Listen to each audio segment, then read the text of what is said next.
Berapa tuh? Ini episode 16 ya, 16.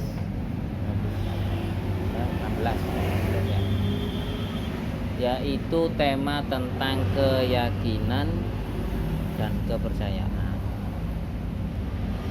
Waktu dulu saya sedang mencari kebenaran sebuah keyakinan tentang, ya dulu sering di desa itu ada ritual bersih desa, punden, makam, keyakinan ada candi-candi daerah sana, Trawulan, Mojokerto,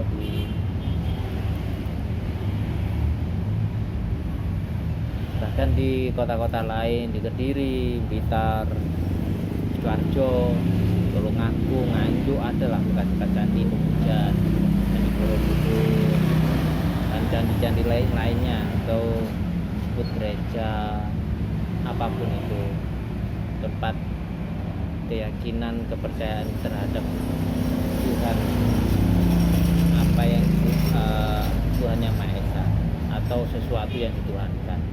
Tergantung individunya sih, tergantung orangnya.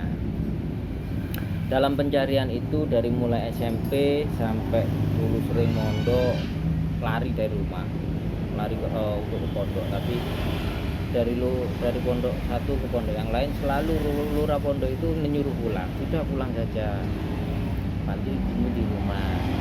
Memang waktu itu ibu saya lagi sendiri di rumah, yaitu seorang janda.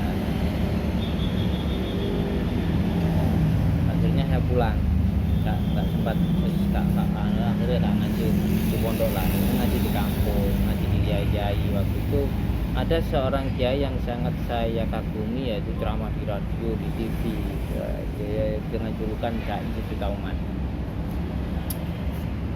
Kiai itu sampai saya tahu dia kuliah di mana, di IAIN Perbandingan Agama, jurusan dakwah atau guru agama.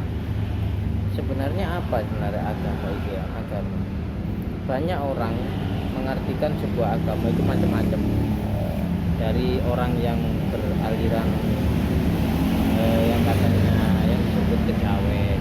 Ini tanda petik ya, bukan kejawen murni secara Jawa ya, tapi orang-orang yang disebut orang Jawa, orang desa, yaitu ageman. Katanya agama itu ageman. Nah, kalau dalam bahasa Sanskerta atau bahasa kamus bahasa Indonesia, itu tidak. Loh, kenapa Mas Den? Itu tidak. Agama itu kacau, artinya keteraturan, artinya menuju tidak kacau, artinya teratur gitu. Nah, dari keteraturan, dari mulai agama terus keyakinan, akhirnya saya juga SMA hijrah ke kota Surabaya.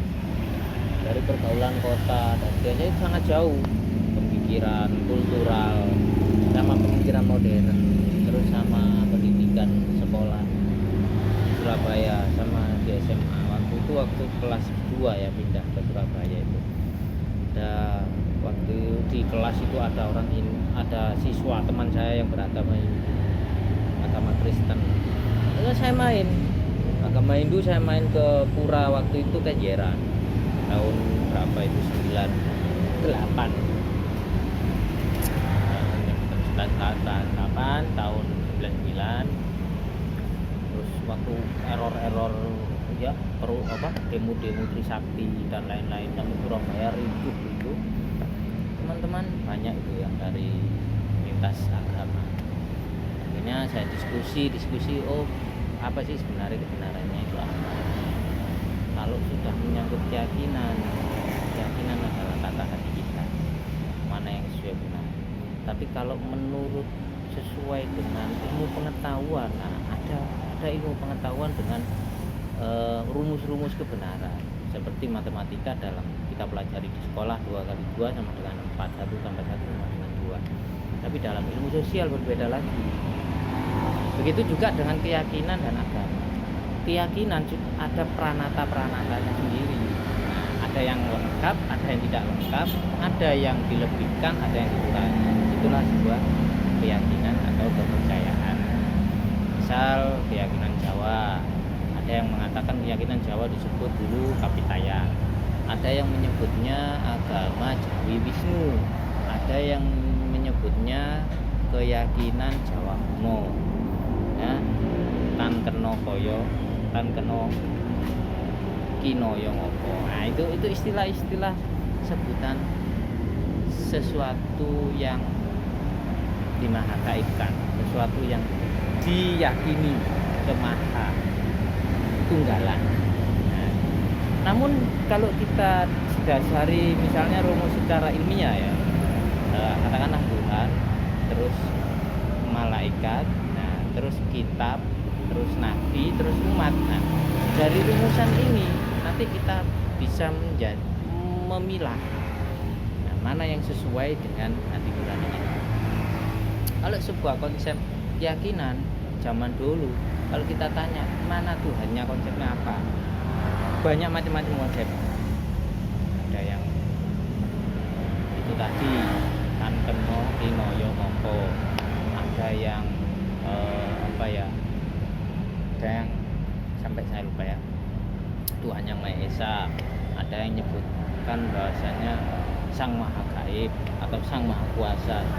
Itu nama secara jelas tek itu loh. Nah, itu belum ada. Terus ada yang mengatakan kalau dalam sebuah agama sendiri macam-macam, katakanlah dari yang disebut, ini bahas secara ilmiah loh ya, secara pencarian saya pribadi, saya tidak menghina keyakinan dan agama siapapun, saya membahas perjalanan saya. Nah, agama di sini kalau misalnya saya Kristen, saya diskusi sama teman-teman yang dari Kristen, itu ada Tuhan Yesus, terus ada keganjilan dan ada yang rasional juga. Kenapa kok Tuhan itu mengalami fase kehidupan, kelahiran, kematian? Nah, terus kehidupan dibangkitkan abadi lagi. Nah, di situ akhirnya saya mencari. Nah, oke. Nah, dilanjutkan part kedua. Oke.